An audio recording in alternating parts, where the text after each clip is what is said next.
Bonjour à toutes et à tous. En plus d'être chargée des affaires juridiques, je suis déléguée à la protection des données à Sciences Po Lyon depuis le 25 mai 2018. Donc c'est dans les administrations publiques une obligation. Vous me corrigez si je me trompe. D'avoir un délégué à la protection des données pour assurer la mise en conformité de l'établissement avec la RGPD.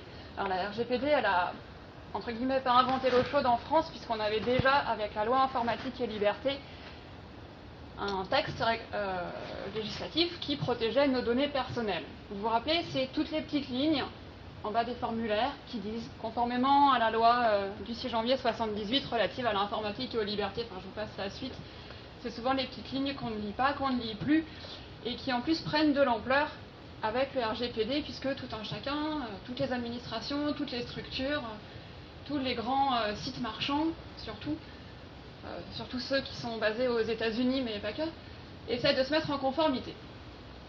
J'avance. Alors, évidemment, ça marche plus. C'est pas grave.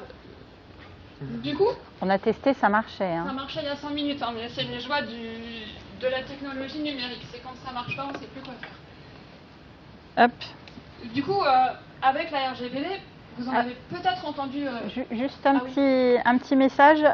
On a prévu un petit caout à la fin pour voir si on avait réussi à vous transmettre les messages clés sur la RGPD. Donc, on va vous demander pendant la présentation de vous connecter au Wi-Fi et de télécharger l'appli Caout pour qu'on puisse faire le petit questionnaire à la fin. Comme ça, on va gagner un petit peu de temps. Vous aurez eu le temps de régler la connexion Wi-Fi et le téléchargement de l'appli.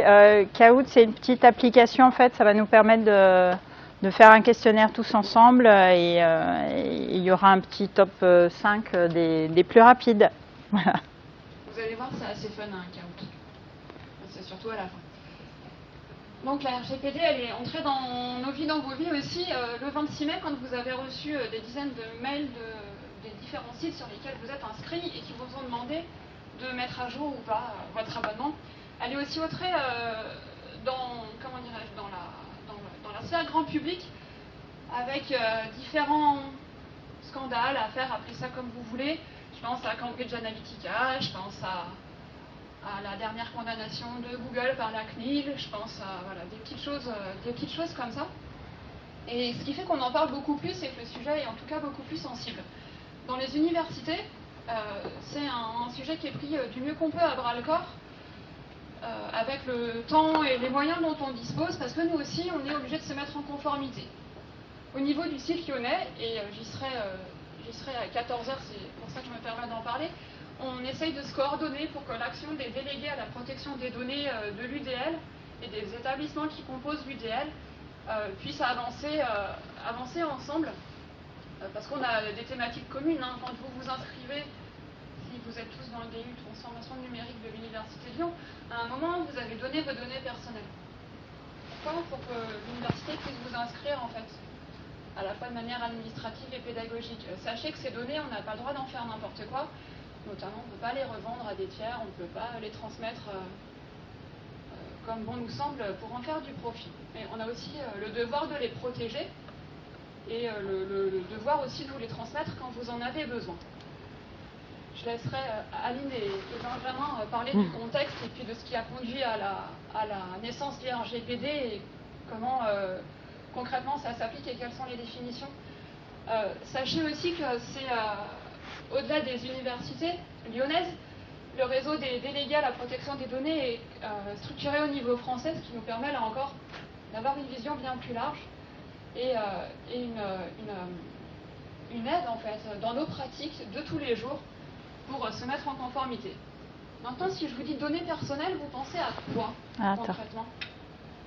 Attends, faut que j'avance. Non, mais tu reviendras, c'est pas grave. Hop. Imaginez juste une petite histoire, vous commandez une pizza par téléphone et la gentille standardiste ou le gentil standardiste, je serai en inclusif, même si je parle au masculin ou au féminin, n'y voyez pas de problème, vous demande votre numéro de sécurité sociale et grâce à ce numéro de sécurité sociale, peut avoir accès à votre compte en banque, à votre comment dirais-je, à vos maladies au long cours, et puis vous fournir comme pizza celle au soja, parce que celle avec le fromage et la viande, elle n'est pas adaptée, vous êtes diabétique. Et ça, c'est la vie sans la CNIL, en fait, en 2020, donc c'est demain. Donc heureusement, grâce à la CNIL, qui est donc l'autorité régulatrice de protection des données en France, on n'en est pas là. Et ça vous a fait sourire, mais néanmoins, c'est quand même des choses qui pourraient se produire, et je pense notamment à des pays comme la Chine, où il y a des expérimentations en fait avec des numéros. Enfin, chaque citoyen a un numéro, ça pourrait être valable en France aussi. Et gagne en fonction des likes et des dislikes qu'il a, des points qui leur permettent après d'avoir accès ou pas à certaines fonctions, à certains magasins ou à certains lieux en fait simplement. C'est un épisode de Black Mirror. Et c'est aussi la vraie vie en Chine. J'ai oublié le nom de la ville. Ouais. Mais ça existe. Et c'est d'ailleurs ce qui va me permettre après de vous passer la main sur le contexte. C'est d'ailleurs de là qu'est partie en fait la loi informatique et liberté d'un projet qui s'appelle Safari. Rien à voir avec un voyage en Afrique où on va photographier les lions, les girafes. C'était un système automatique de fichage en fait de la population française qui a été révélé en 1974. Et ce système, il était basé sur le NIR. Alors, N-I-R. Je suis sûre que dit comme ça ne vous parle pas. Pourtant, le NIR, c'est un numéro qu'on a tous, qu'on nous attribue à la naissance, c'est notre numéro de sécurité sociale. Celui qui commence par 1 quand on est un garçon, 2 quand on est une fille, avec après votre année de naissance, le mois et tout ça. Et en fait, à partir de ce fichier, en fait, l'objectif, c'était de croiser avec les fichiers d'état civil et d'interconnecter. Alors, je vous parle d'un temps que je n'ai pas connu, mais c'est à cause de ça et d'un article du Monde au mois de mars 1974 que la problématique, en tout cas, est née en France et qui a fait qu'aujourd'hui, en France, on a été un des premiers, en fait, à lancer un petit peu les législations sur la protection des données personnelles. Et ce système n'a jamais vu le jour, mais en revanche, on a une belle loi de 1978 sur la protection des données personnelles. On a une autorité administrative indépendante qui est la CNIL et qui fait de son mieux elle aussi pour garantir nos droits. Je vais...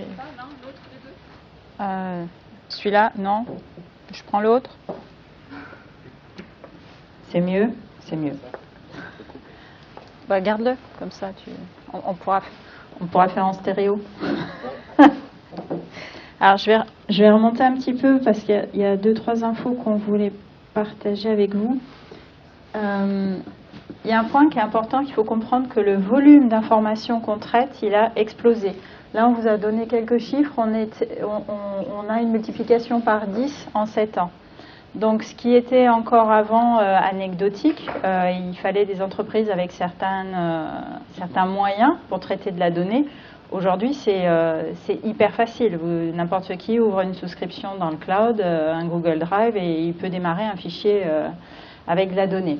Donc, on a un volume qui explose, on a un périmètre aussi qui explose, et on a des données qui sont distribuées partout dans l'entreprise. Donc, c'est de plus en plus compliqué de maintenir tout ça en état et proprement, d'où la tentation, comme expliquait Charlotte, d'utiliser des numéros de sécu ou autres identifiants pour rationaliser un petit peu tout ça. Les difficultés, c'est que on est amené à faire... il y a quelques entreprises qui ont fait un petit peu n'importe quoi. Le cadre légal, il faut savoir qu'il se complexifie.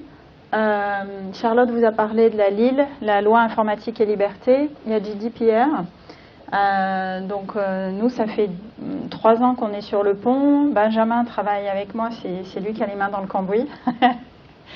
C'est mon privilège d'être la chef du coup. Et on pensait qu'on était arrivé à peu près bien. Et puis il y a la LGPD qui arrive. La LGPD, c'est la même chose mais au Brésil. Et on a la chance d'être dans une entreprise qui fait 50% de son activité au Brésil.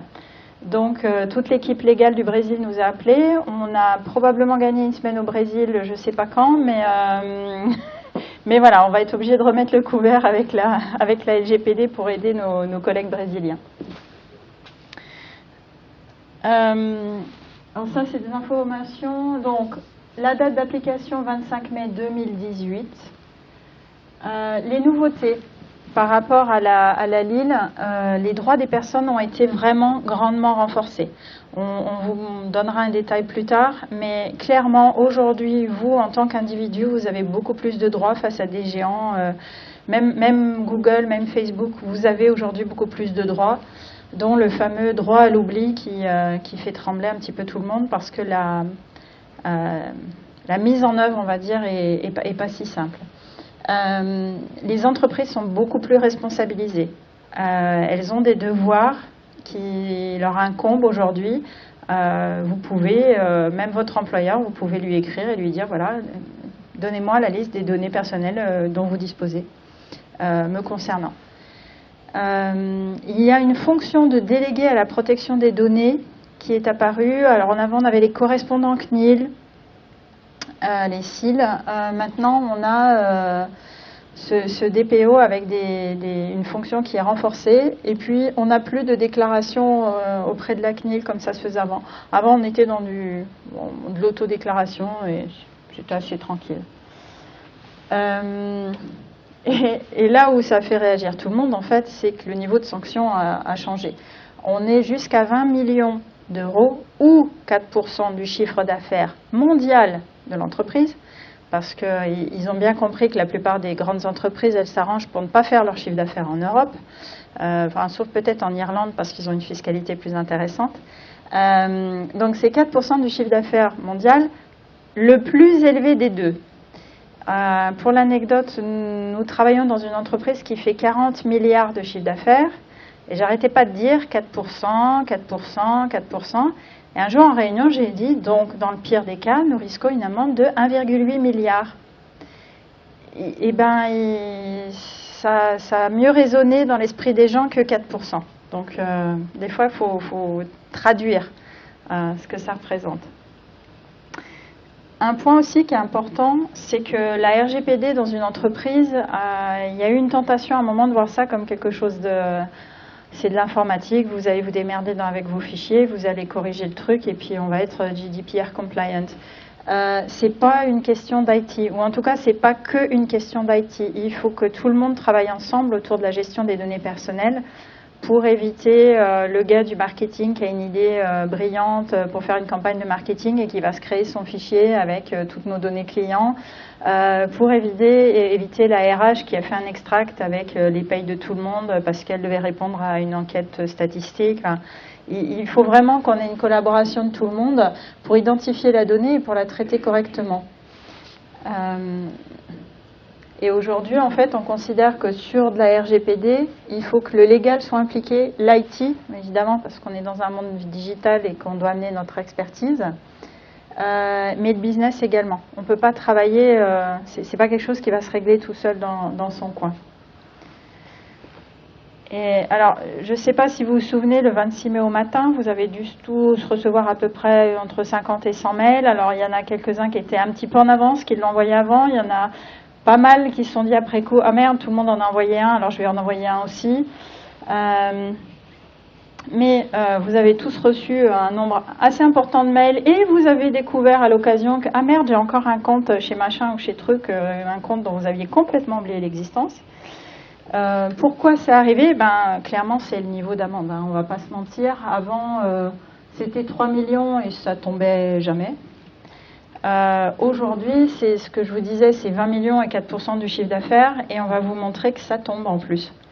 C'est-à-dire qu'on est passé d'un modèle très théorique et avec des amendes pas très élevées, et on a déjà des amendes, la plus élevée c'est 400 millions 210, c'est British Airways? Ouais. 210 millions, on le sent passer.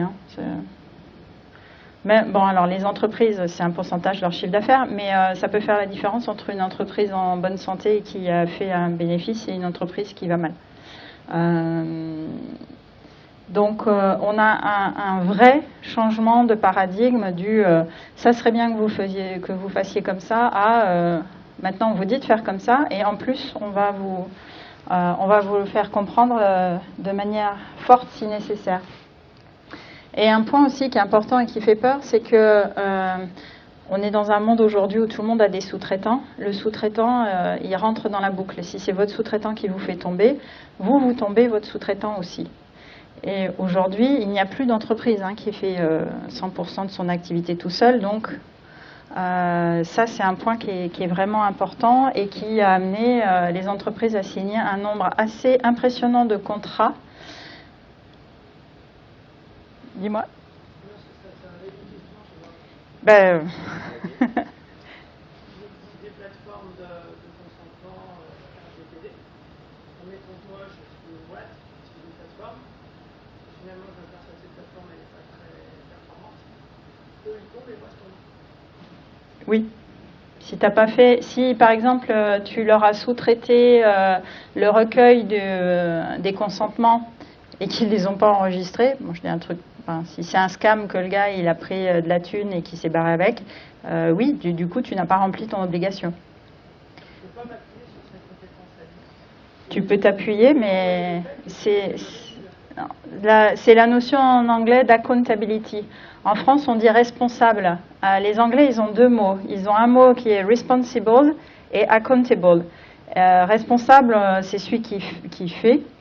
Et accountable, c'est celui qui paye, on va dire comme ça. Et même si tu demandes à quelqu'un de le faire pour toi, c'est toi qui restes redevable, on va dire, si quelque chose se passe mal. C'est pour ça qu'il est vraiment important de signer des contrats avec ses sous-traitants pour s'assurer qu'ils fassent leur boulot correctement. Ça peut être une entreprise qui fait votre paye, ça peut être... nous, on a prévu des clauses où on leur demande des dommages et intérêts si ils font une boulette, parce que nous, on sait qu'on va payer derrière, si vraiment il y a grosse boulette. Et généralement, ça donne lieu à des discussions sympas. Je crois que c'est l'article qui est le plus souvent rejeté dans les contrats. Oui, exactement. Dès qu'on commence à parler de liability cap, donc le fait de caper les sommes que les sociétés vont nous payer en cas de problème, c'est surtout sur ça que ça discute en général. Parce que quand on est passé les petites sociétés, quand on leur dit qu'ils vont potentiellement devoir nous verser 40 ou 50 millions d'euros s'il y a un souci sur les données à caractère personnel, là en général elles tiquent. Et c'est sur ça qu'on négocie. Quand c'est plus que leur chiffre d'affaires, forcément, ils ont du mal à signer ça. Mais nous, derrière, c'est le risque qu'on prend. Le risque, il est sur notre chiffre d'affaires. Donc, hop. Alors, on avait commencé à en parler un peu avant. Qu'est-ce qu'une donnée à caractère personnel? Alors, on vous a mis l'article de loi qu'on vous laissera lire. On transmettra également notre présentation. Comme ça, si vous voulez la mettre à dispo en ligne, elle sera disponible. Hop. Alors, juste pour être clair, on a mis quelques exemples parce qu'on a eu le cas, nous, en interne, où les gens nous ont dit c'est le nom, le prénom et l'email de quelqu'un avec qui je travaille, donc c'est pas de la donnée perso, c'est de la donnée pro. Si ça identifie une personne, c'est une donnée personnelle. Et la notion de pro-perso n'est pas valable dans ce contexte-là. Donc, tout ce qui relève de l'état civil, les données de localisation, ça c'est sympa. Dans le monde d'aujourd'hui, vous avez tous vos téléphones avec le GPS de branché. Google sait exactement où vous êtes. D'ailleurs, vous avez dû remarquer que Google vous demande si c'était bien le resto là, dont vous venez de sortir et quelle note vous donneriez au magasin truc là où vous venez de faire vos achats. Vous avez jamais reçu là, ce genre de... Ils savent exactement où vous êtes. Donc, à moins de vous mettre en mode avion ou d'être vraiment un dieu de tous les paramètres de confidentialité de votre téléphone, c'est compliqué. Tout ce qui est vie professionnelle, les CV, les diplômes, etc. Moi, je commence à recevoir des boîtes qui me disent on vous avait rencontré, on a gardé votre CV, est-ce qu'on a le droit de le garder Ben non. Mais bon, ils essayent, mais ça fait partie. Les données financières, rémunération, bonus, avantages. Alors, données sensibles, on va focaliser un petit peu plus, mais tout ce qui est lié aux opinions politiques, à la religion, à la race, au comportement, appartenance syndicale. Le point que je voudrais faire sur les données sensibles, c'est que là, on a une réglementation qui n'est pas unifiée au niveau de l'Europe. La donnée personnelle, on a la GDPR. Les données sensibles, il peut y avoir des réglementations qui sont différentes. Donc vraiment, si vous êtes amené à un moment donné à travailler sur de la donnée dite sensible, je vous encourage vraiment de vous rapprocher d'un juriste pour être sûr de ne pas faire de boulettes. Moi, je vais vous donner un exemple que j'ai vécu il y a quelques années. Il y a mon collègue anglais qui m'appelle et qui me demande la liste des personnes qui font partie de la communauté LGBTQ pour la Gay Pride. Et je lui dis, écoute, si je fais ça, je me fais virer. Moi, en France, si j'envoie ça, une liste de salariés qui font partie de la communauté, le lendemain matin, je suis convoquée et je suis virée. C'est strictement interdit. En Grande-Bretagne, c'est une manière de créer de l'inclusion et ils s'assurent de connaître plein d'informations personnelles sur leurs employés pour faire toutes les journées des fiertés et s'assurer qu'ils couvrent tout le spectre des employés de la boîte. C'est vraiment une différence culturelle et ensuite légale qui est hyper profonde. Et il ne comprenait même pas que je pouvais me faire virer pour ça, puisque pour lui, c'était naturel. Donc là, la réglementation n'est pas homogène, donc faites attention. Et pour parler un peu d'informatique, les données de connexion. L'adresse IP est une donnée personnelle. Ça a été tranché, hein. C'est pas une interprétation de notre part. Il y a eu un jugement qui a confirmé que l'adresse IP de quelqu'un était bien une donnée personnelle. Puisqu'il faut savoir, des fois, on a des requêtes où on nous demande de vérifier l'adresse IP de quelqu'un pour confirmer qu'il était bien là où il prétendait qu'il était. Quand une entreprise est amenée à faire des enquêtes, elle peut vérifier si la personne dit qu'elle est en France et qu'elle a une IP aux États-Unis, ça va commencer à coincer. Petite particularité sur tout ce qui est directement ou indirectement. Directement, c'est très facile à identifier. Ça va être votre nom, votre prénom, une photographie ou autre. Via ces infos-là, on pourra savoir directement que vous êtes vous, concrètement. Sur le indirectement, c'est un peu plus compliqué. C'est à partir du moment où on croise des informations, on va pouvoir savoir que c'est vous. Par exemple, si on a la ville dans laquelle vous êtes né, la date de naissance et votre sexe, si on est sur une petite ville, on pourra facilement retrouver et identifier que c'était vous, que c'est vous dont on parle en fait. Là, on est dans le cadre de l'indirect en fait. Et c'est là qu'est toute la complexité, c'est d'identifier justement dans la masse de données que l'on manipule à l'heure actuelle, qu'est-ce qui par croisement peut faire en sorte qu'on retrouve que c'est vous. Donc après, il y a des sociétés qui sont spécialisées dans ça et qui savent très bien le faire, mais nous, vu qu'on démarre un petit peu dans cette partie-là et qu'on complète les registres de traitement pour justement lister toutes les activités qui sont liées au traitement sur les données personnelles, on est un peu débutant sur ça, on n'a pas forcément de canevas ou de vision précise de comment identifier indirectement les personnes. Donc c'est là que se trouve la complexité en fait. Et toutes les études de marketing et statistiques, eux, ils essayent de jouer un peu là-dessus, en disant c'est anonyme, c'est regroupé, on ne peut plus. Mais si on descend dans des ensembles trop petits, on arrivera quand même à trouver. Donc, pour ce qui est des données sensibles, les données génétiques, tout ce qui est relevé ADN aujourd'hui, tous les labos qui font de la recherche génétique. Par exemple, il y a une appli en Islande, il y a une application en Islande, quand vous rencontrez quelqu'un et avant de commencer à sortir avec, vous pouvez vérifier le lien de parenté. Parce que comme c'est une île et que le renouvellement de la population n'est pas suffisant, ils ont eu quelques difficultés avec des gens qui ont commencé à sortir ensemble et puis qui se retrouvaient quand même très très proches dans l'arbre généalogique. Donc ils ont créé une appli qui vous permet de vérifier avant d'embrasser quelqu'un si c'est pas un cousin ou que vous avez oublié, etc. Ça pose d'autres questions. Ça veut dire quand même qu'il y a tout l'arbre généalogique des Islandais dans l'appli, quoi. Mais ça répondait à un besoin que je comprends complètement. Ça doit être assez difficile quand on trouve l'info un peu trop tard. Et donc toutes ces données-là, la biométrie, votre empreinte digitale dans votre iPhone, c'est pratique, ça déverrouille tout seul, mais c'est de la donnée sensible. Donc tout ça sont des infos vraiment à traiter de manière particulière qui doivent faire l'objet de contrôles, on va y arriver plus tard, précis, et pour lequel vraiment on vous recommande de faire appel à un avocat ou quelqu'un qui a une compétence juridique, parce que là on peut très vite déraper dans de l'illégal, surtout en France.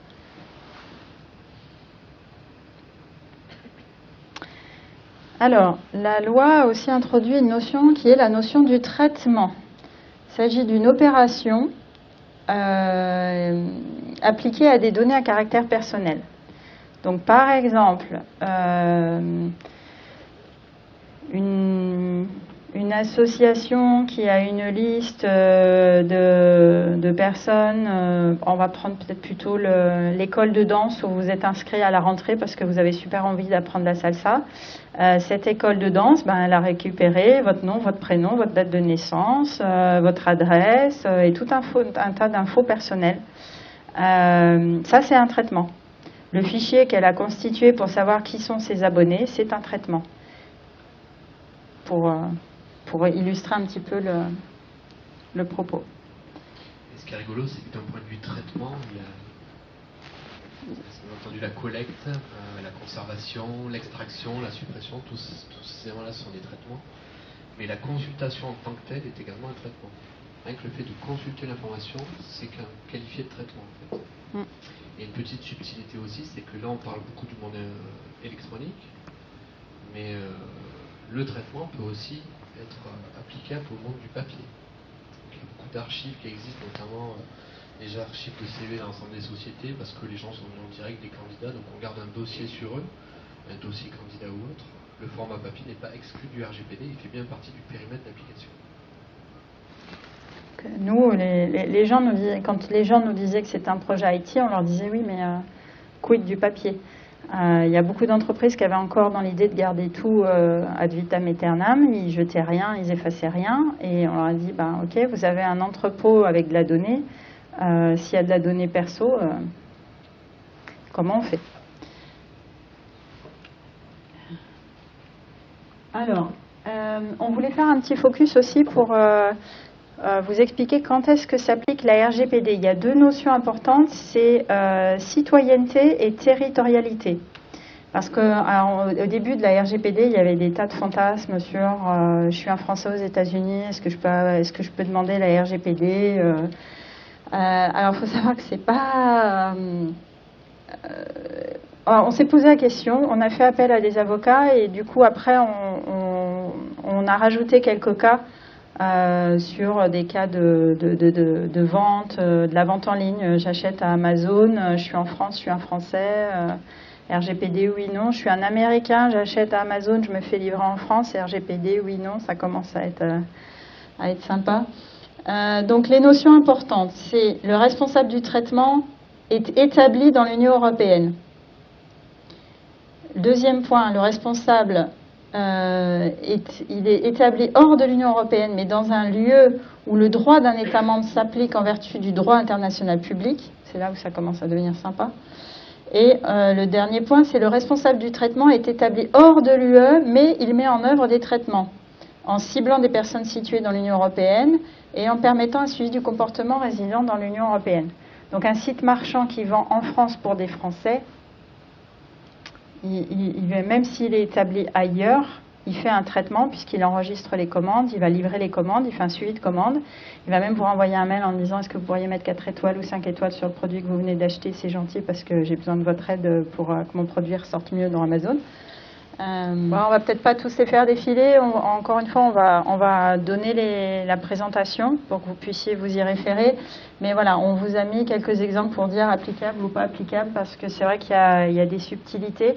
Et c'est quand même la première question à se poser, hein, avant de vous faire des nœuds à la tête à savoir qu'est-ce que je dois faire, sous quel délai, machin, c'est est-ce que ça s'applique? Surtout si vous êtes dans un contexte franco-français, vous ne posez pas la question, mais si vous êtes dans un contexte international, ça vaut peut-être le coup de prendre 2 minutes et de vérifier si vous êtes dans ce cadre-là ou pas.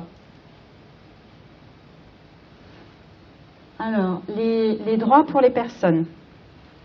Il y a des choses hyper intéressantes et là je pense que vous, à titre individuel, moi pour l'anecdote, je l'ai utilisé une fois quand la banque m'a fait suer sur le compte bancaire de ma fille.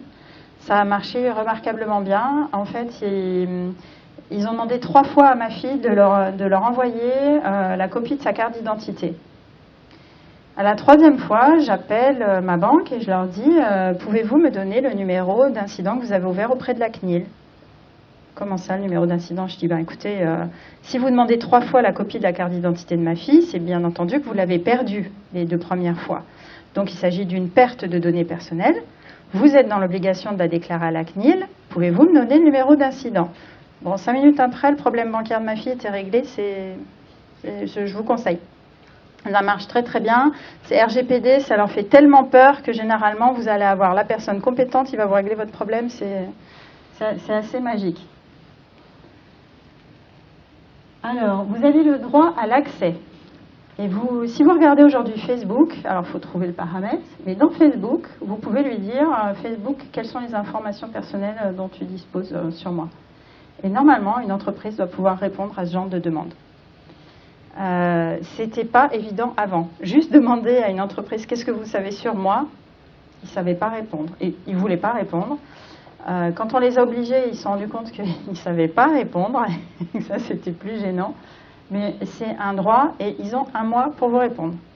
Je suis même pas sûr qu'il y ait cette notion de délai avant dans la loi informatique et liberté. Non. Il fallait qu'ils répondent, mais bon, si pendant 2 ans ils disaient on est en cours de traitement, on est en cours de traitement.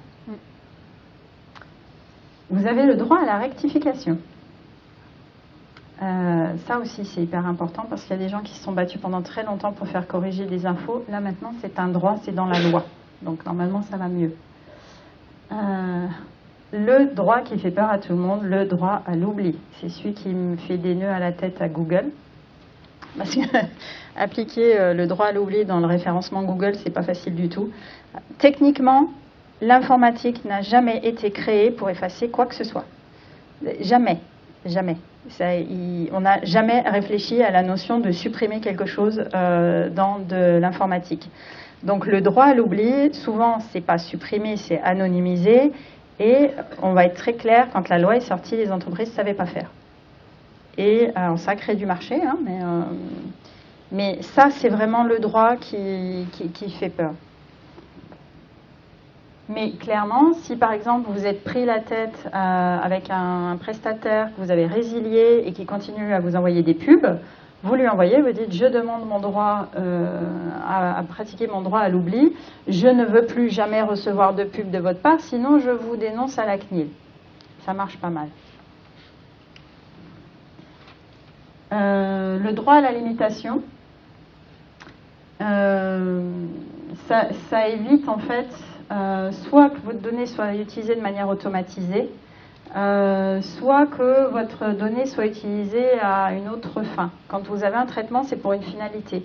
Si je recueille votre donnée parce que aujourd'hui on est en train de faire cette conférence et que demain je commence à vous envoyer de la pub pour je ne sais pas quoi parce que je me dis bah si vous étiez là aujourd'hui, c'est quand même ça devrait vous intéresser, j'ai pas le droit.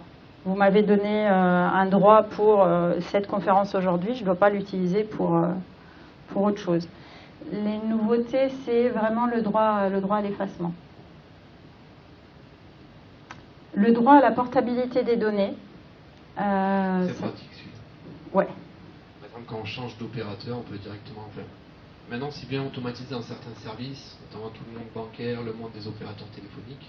Mais concrètement, vous pouvez demander une extraction des données personnelles que les sociétés ont sur vous afin de souscrire à notre service. Donc ça, vous avez déjà toutes les données au bon format, vous pouvez directement fournir ce fichier-là à la nouvelle société, ça vous enlève beaucoup de démarches ennuyeuses.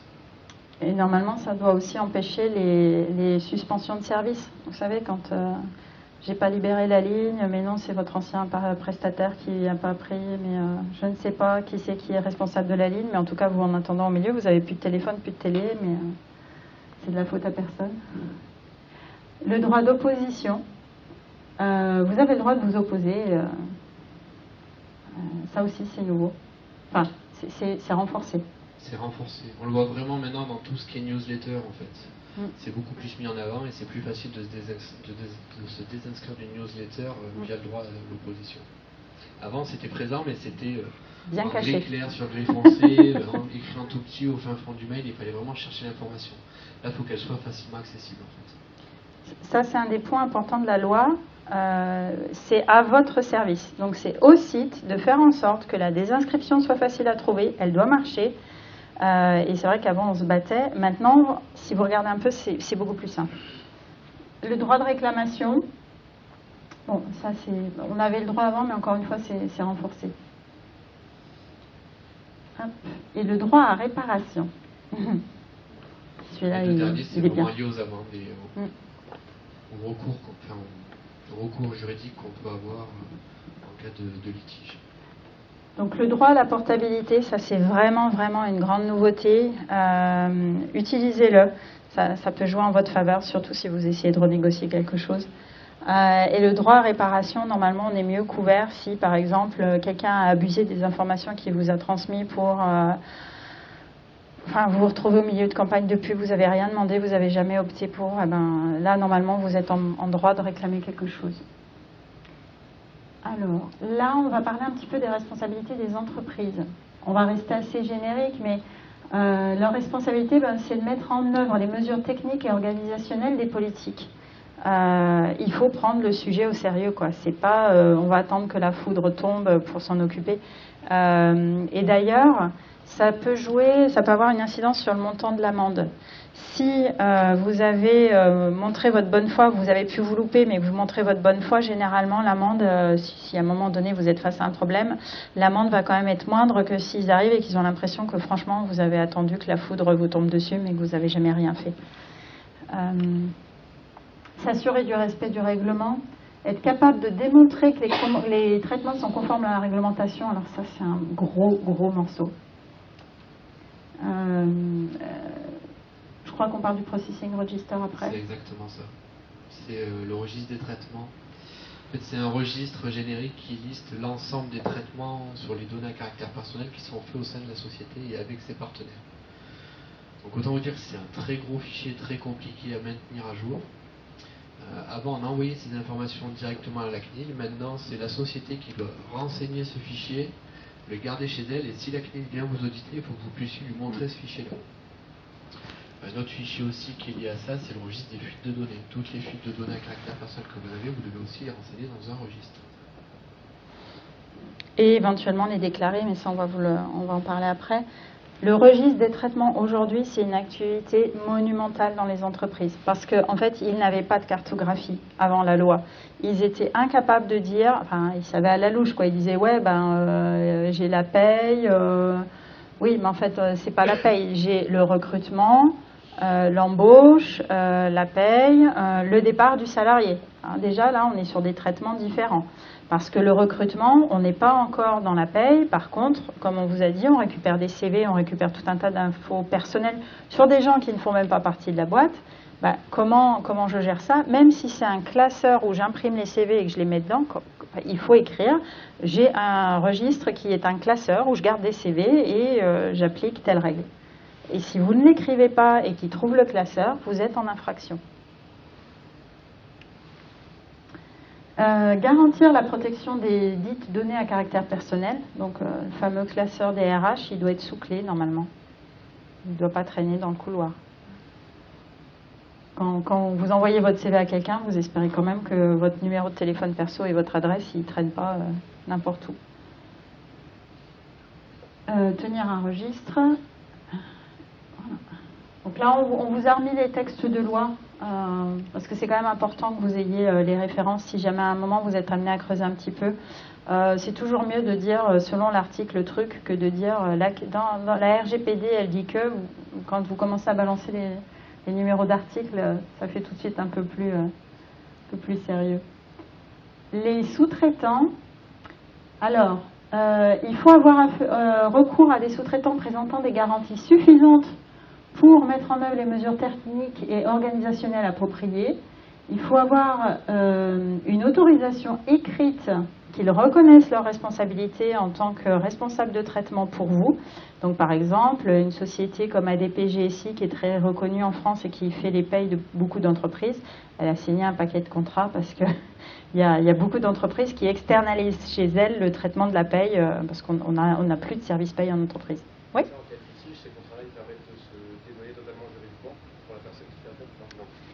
Non, on essaye de récupérer un peu de sous, c'est tout. C'est juste pour payer les frais d'avocat. Et puis pour les trop petites structures, si elles ne sont pas capables de répondre et de faire ça, on se dit ils ne sont pas capés, quoi. Ils ne sont pas compétents parce que, alors ça a pu faire du tort à des toutes petites structures, mais les gens qui ne comprenaient déjà pas ce qu'on leur voulait et qui n'ont pas voulu signer le contrat, on ne fait plus affaire avec eux. Ça a écrémé un peu le marché.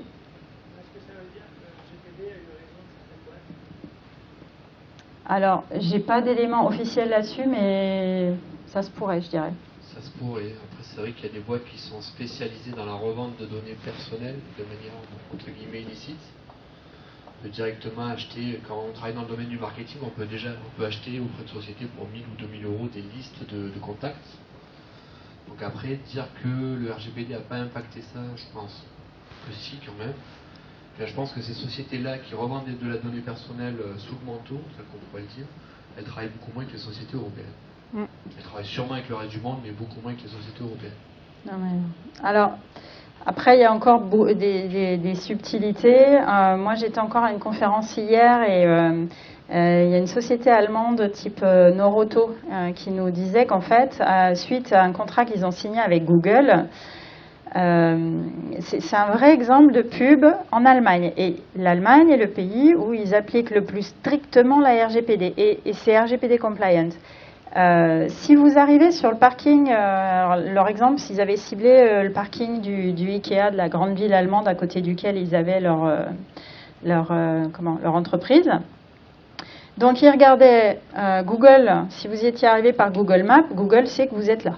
Donc ils regardaient si vous étiez sur le parking, un jour de grand soleil, combien de temps vous y restiez. C'est Google qui leur dit tout ça. Et quand vous repassiez près de chez eux et vous receviez une pub par push qui disait il doit faire chaud là, non, ça vous dirait pas de faire l'entretien de votre clim, je vous propose un super prix. Ils ont augmenté leur vente de 30%. Et c'est compliant. Donc c'est subtil. Consenti pour donner ces données-là à Google. Ouais. Donc à partir de là, ils peuvent en faire ce qu'ils veulent.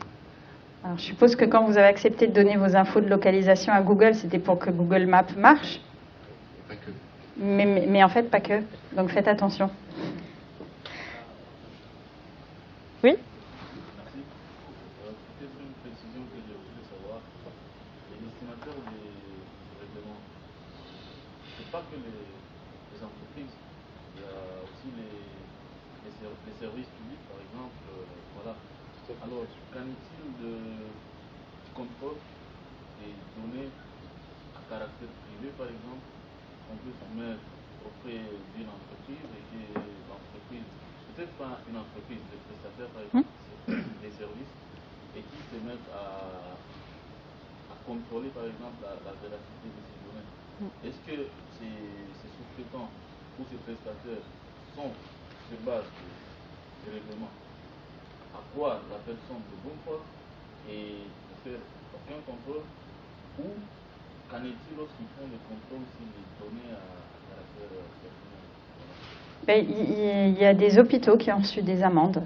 La CNIL, elle peut faire des contrôles dans une entreprise ou à l'hôpital qui est juste à côté. Ils sont soumis de la même manière et ils ont commencé à recevoir des amendes bien sympathiques de la même manière. Et je pense honnêtement que ça va être un point d'attention parce que la somme d'informations personnelles dans les hôpitaux, elle est énorme. Et c'est surtout que sur le black market, à l'heure actuelle, les données personnelles sur les patients se monnaient très très cher. On est en plein boom sur ça et les hackers en fait vraiment ciblent ces établissements de santé pour récupérer un maximum de données. Ça se monnaie très très bien. J'ai juste une petite question pratique, c'est que du coup, on a encore quelques slides. On peut garder les gens jusqu'à quelle heure? Parce que si jamais il y a un cours et qu'il faut qu'on speed, juste qu'on le sache. Ok.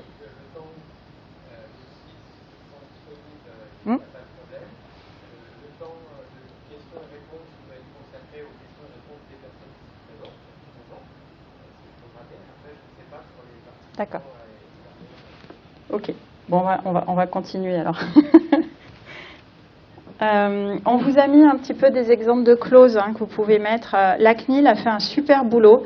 Vous allez sur leur site, il y a plein de références. Il y a des clauses qui viennent de sortir pour les territorialités, pour tout ce qui relève de. C'est ça, c'est le mot que je cherchais. Merci.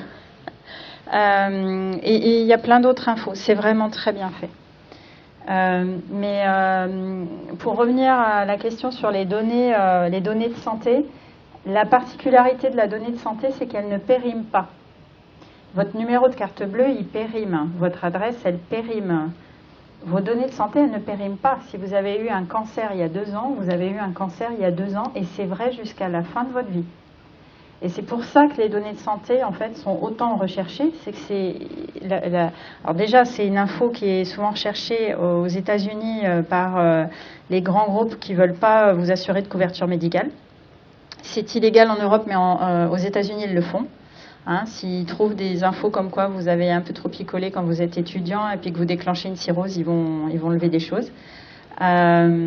Mais ça peut arriver.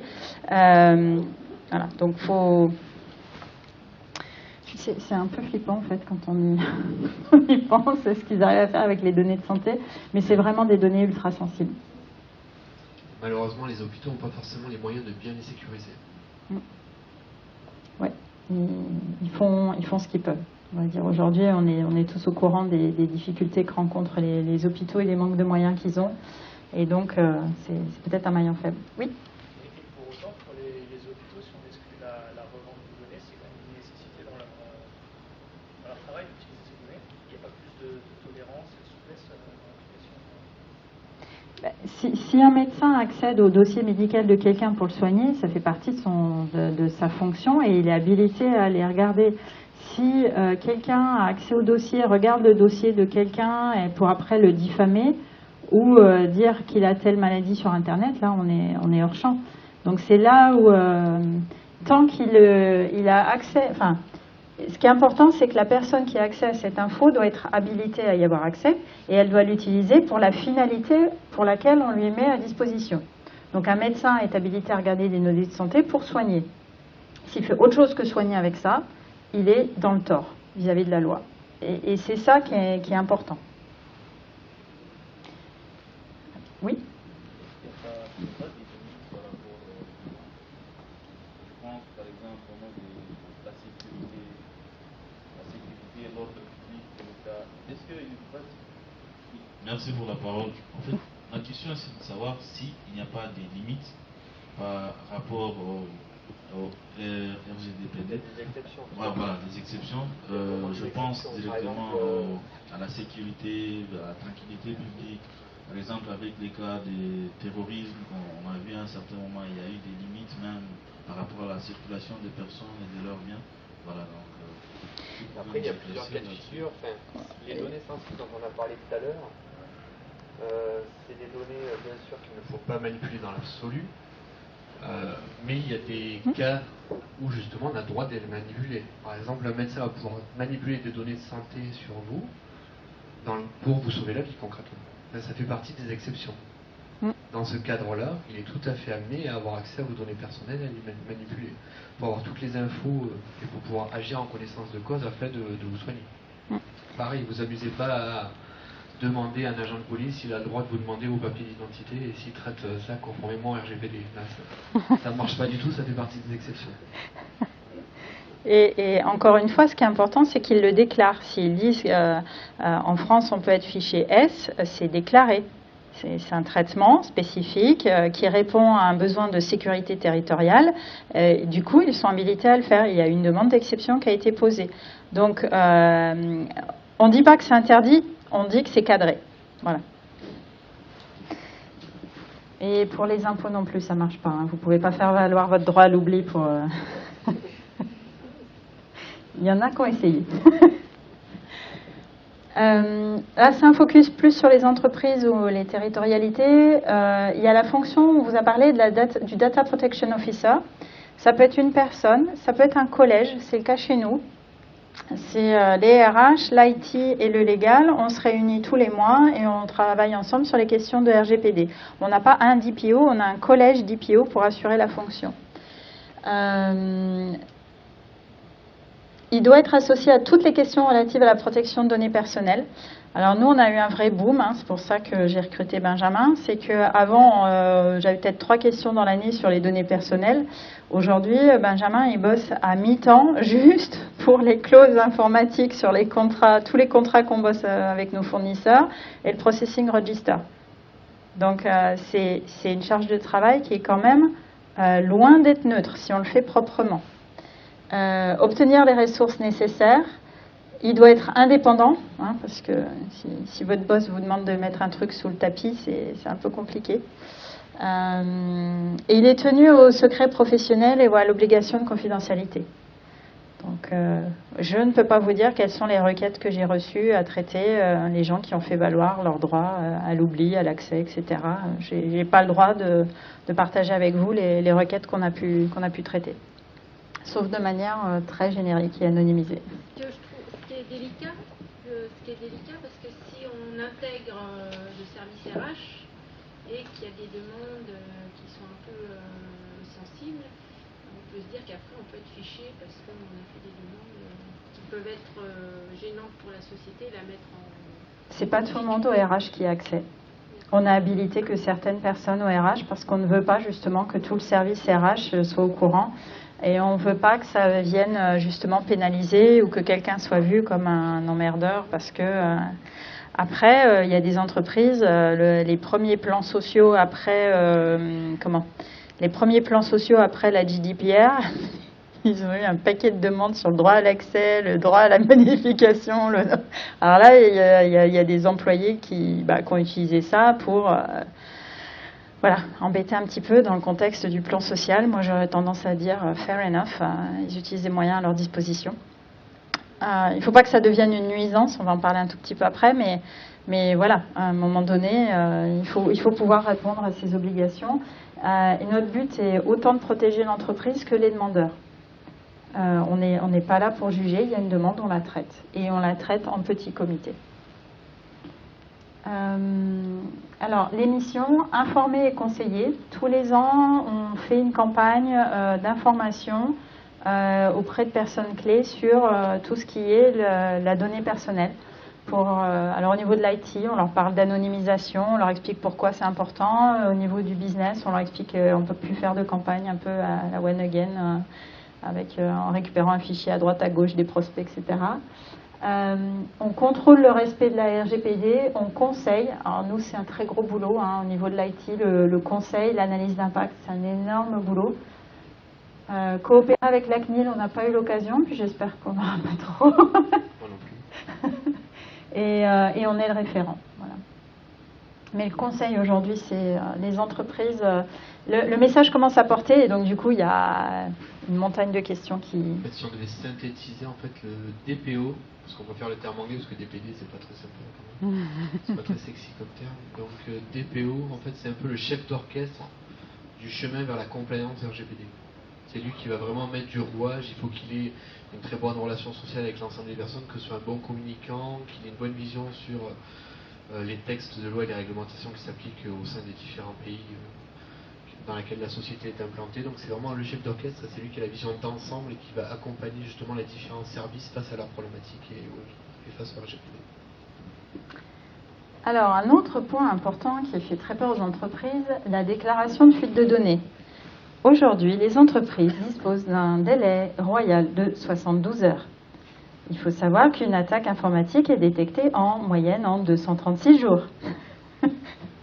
Donc celle-là, alors c'est 72 heures à partir du moment où on en a connaissance. Mais comme nous, on bosse dans l'IT, on sait exactement comment ça marche. Avant d'avoir conscience que vous avez une fuite de données, des fois vous avez le temps de le lire dans la presse avant d'avoir détecté chez vous. C'est arrivé à de très grandes boîtes. De voir un article et se dire « Ah, merde !» Vous connaissez Have I Been Pwned? C'est un site internet en fait où vous pouvez rentrer votre adresse email et vous pouvez voir si votre adresse email est sortie dans les grands data leakage des dernières années. Généralement, on fait un tour une fois et puis le soir, on rechange ses mots de passe partout.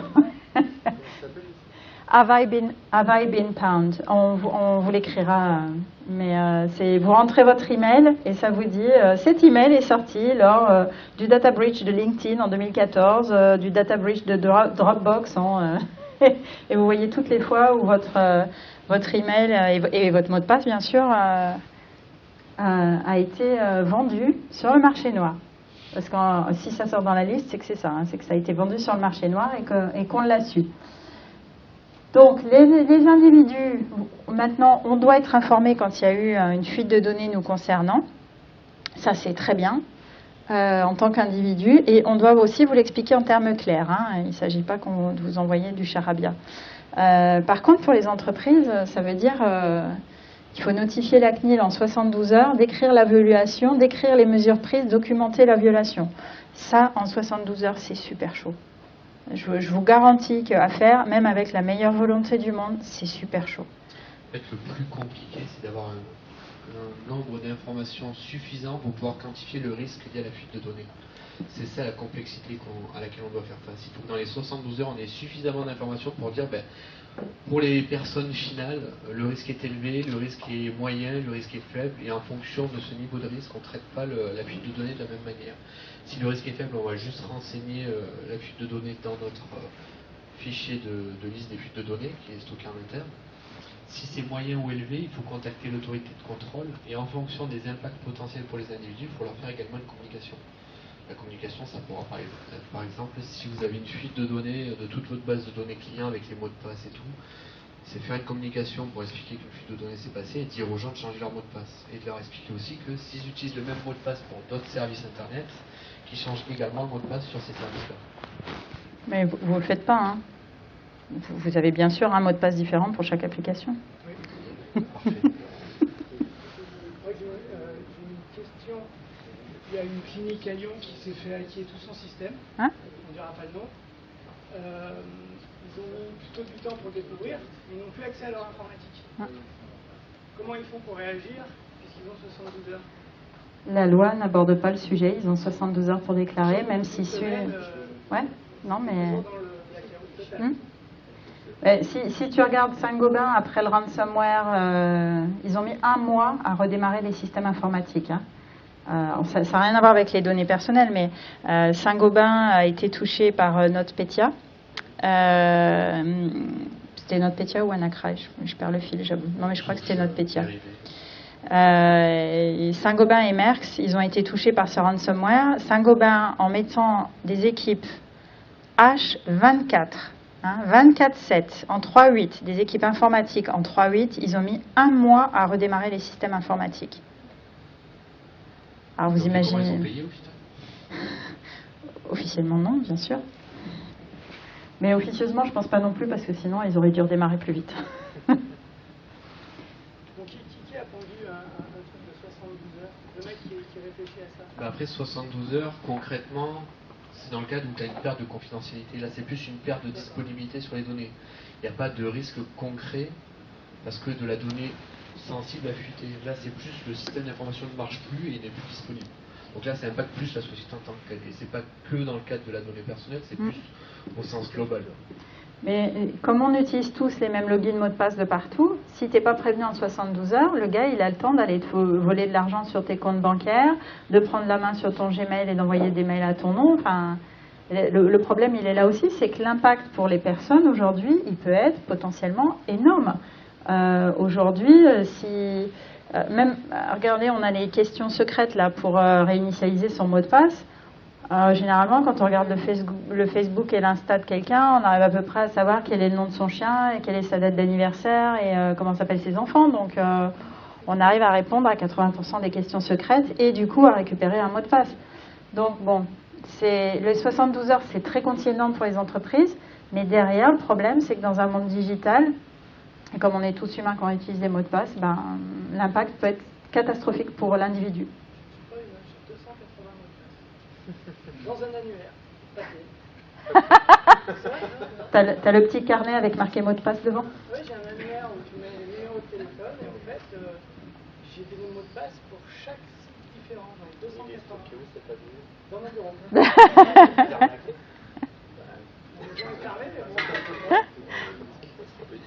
J'avais une question à propos des documents. Si par exemple j'ai un tableau avec tous mes contacts clients dedans, mais qui est chiffré, et ça part dans la nature, est-ce que je dois le notifier ou pas? Non. Non, parce qu'il n'y a pas eu de data leakage. C'est plus une donnée personnelle à partir du moment où c'est chiffré. Après, il faut que ce soit chiffré avec le bon niveau de chiffrement. Si c'est chiffré avec un algorithme pourri... Alors, qu'on soit clair, un mot de passe sur une feuille Excel, ça ne marche pas. Un mot de passe sur une feuille Excel, vous googlez, en 2 minutes, vous trouvez comment le faire sauter. Hein. C'est hyper facile. Donc, il faut que le chiffrement soit de qualité. Et à ce moment-là, on considère qu'il n'y a pas de data leakage puisque la donnée n'est pas lisible. Voilà. Vous parliez de sanctions financières à hauteur de 4% du chiffre d'affaires. Est-ce que ça implique que les organismes non lucratifs ne sont pas soumis à compliance, à l'obligation de compliance, les associations, les fondations? Alors, je ne crois pas qu'elles soient soumises, mais je peux me tromper. Bonne question. On va vérifier. On ne travaille pas assez avec des associations. Ouais, on fait pas dans le non lucratif chez Louis Dreyfus. Donc, j'ai pas la réponse comme ça, mais on va regarder. Ouais, elles sont soumises. Bah, après, 4% du chiffre d'affaires, je sais pas. Ouais, bah, du coup, c'est 20 millions. Hein. Je suis pas sûre que toutes les assos récupèrent ça. Oui, mais c'est ça. C'est parce que pour moi, c'est pas une notion de revenu ou de chiffre d'affaires. Je sais pas si les donations rentrent dans ce cadre-là. Il y a peut-être un cas particulier. Ouais. Je sais pas. On va regarder, on vous confirme. Aline, juste pour le timing. Oui. Combien de temps encore? Eh ben, on a bientôt fini. On va attaquer le caout qui prend 5 minutes. Allez, ça marche. Alors, du coup, on vous laissera découvrir. Normalement, il y a une étude d'impact qui doit être menée. C'est ce qu'on appelle le PIA. Ça aussi, c'est un peu compliqué à faire. Je vous avouerai, c'est être sûr de comprendre l'impact que ça va avoir et surtout en particulier si ça va fuiter derrière. Ça, par contre, il n'est pas à jour, ça a été publié, pour lesquels c'est obligatoire.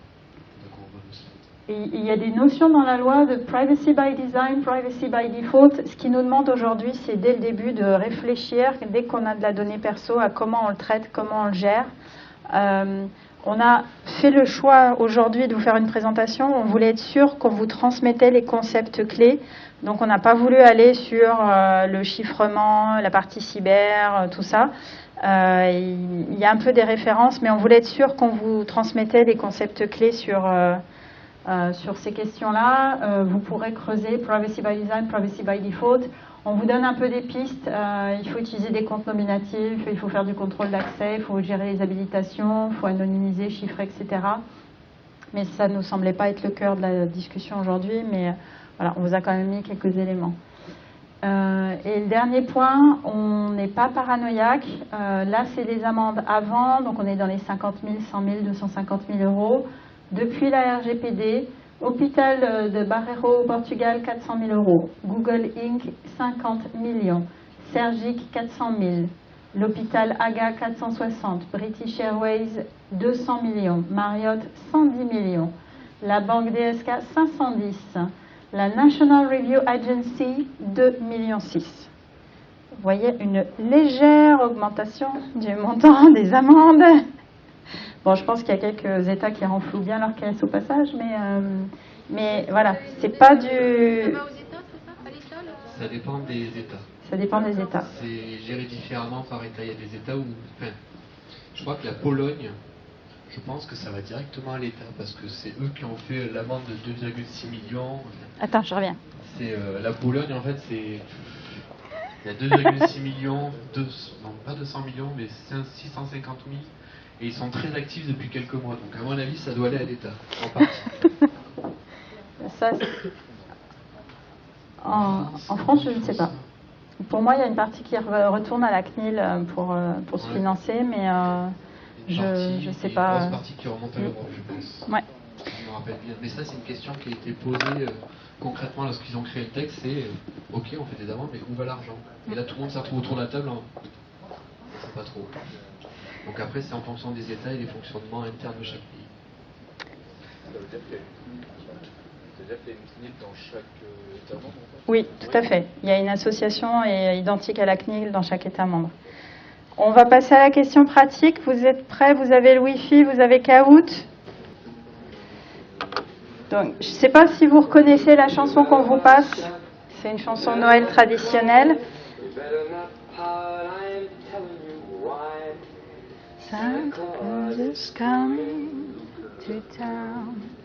Et donc dans la chanson, il le précise quand même très bien, et vous le savez tous, il fait une liste et il la vérifie 2 fois.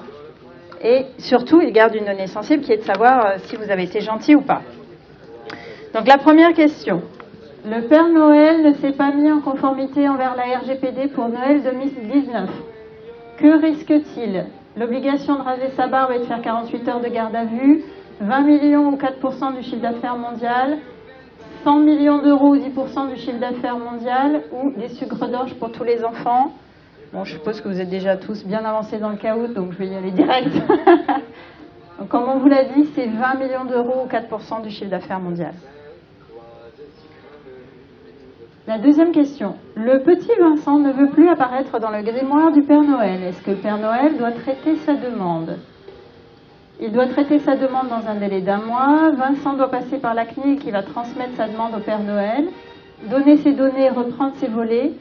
Non, car la société du Père Noël n'est ni une administration ni une collectivité. La réponse est, il doit traiter sa demande sous un délai d'1 mois. La petite Cécile peut accéder à ces données pour savoir si elle figure dans la liste des enfants sages du Père Noël, puisque vous avez le droit à l'accès. Obi-Wan Kenobi, seulement par voie électronique ou par courrier, seulement si une entreprise privée a effectué la collecte, tous les jours et surcharger le travail des lutins. Alors, la réponse est par voie électronique ou par courrier. Elle est tout à fait habilitée à demander autant de fois qu'elle veut, tous les jours si nécessaire. Si elle est toujours dans la liste des enfants sages du Père Noël, c'est un traitement et elle a droit à l'accès. Point suivant. Le Père Noël sous-traite les enfants méchants au Père Fouettard. Peut-il lui transmettre la liste des enfants? Réponse possible, oui, car Chuck Norris a donné son accord. Bien entendu, il faut punir les enfants qui ne sont pas sages. Oui, le transfert est sécurisé, les enfants sont informés du traitement. Le Père Noël est un sous-traitant, il n'est pas obligé de respecter la RGPD. Alors, bon, je suppose que vous avez déjà tous fini le caout, hein, donc j'avance. Voilà. Oui. Le Père Noël a tout à fait le droit de donner le nom des enfants méchants au Père Fouettard parce qu'il le fait de manière sécurisée et que les enfants sont informés du traitement. Ils savent parfaitement que s'ils sont méchants, c'est le Père Fouettard qui interviendra. Le Père Noël s'est fait voler son grimoire par Saint-Nicolas. Est-ce qu'il doit déclarer la perte de données? Réponse 1, non. Saint-Nicolas doit déclarer le vol lui-même auprès de la CNIL. Oui, dans les 72 heures auprès de la CNIL et auprès des enfants. Oui, dans les 24 heures, ou pas la peine parce qu'il a fait une copie de son grimoire. Et la réponse est oui, dans les 72 heures. Dernière question, ça qu'on vous a dit, il fallait se poser au début.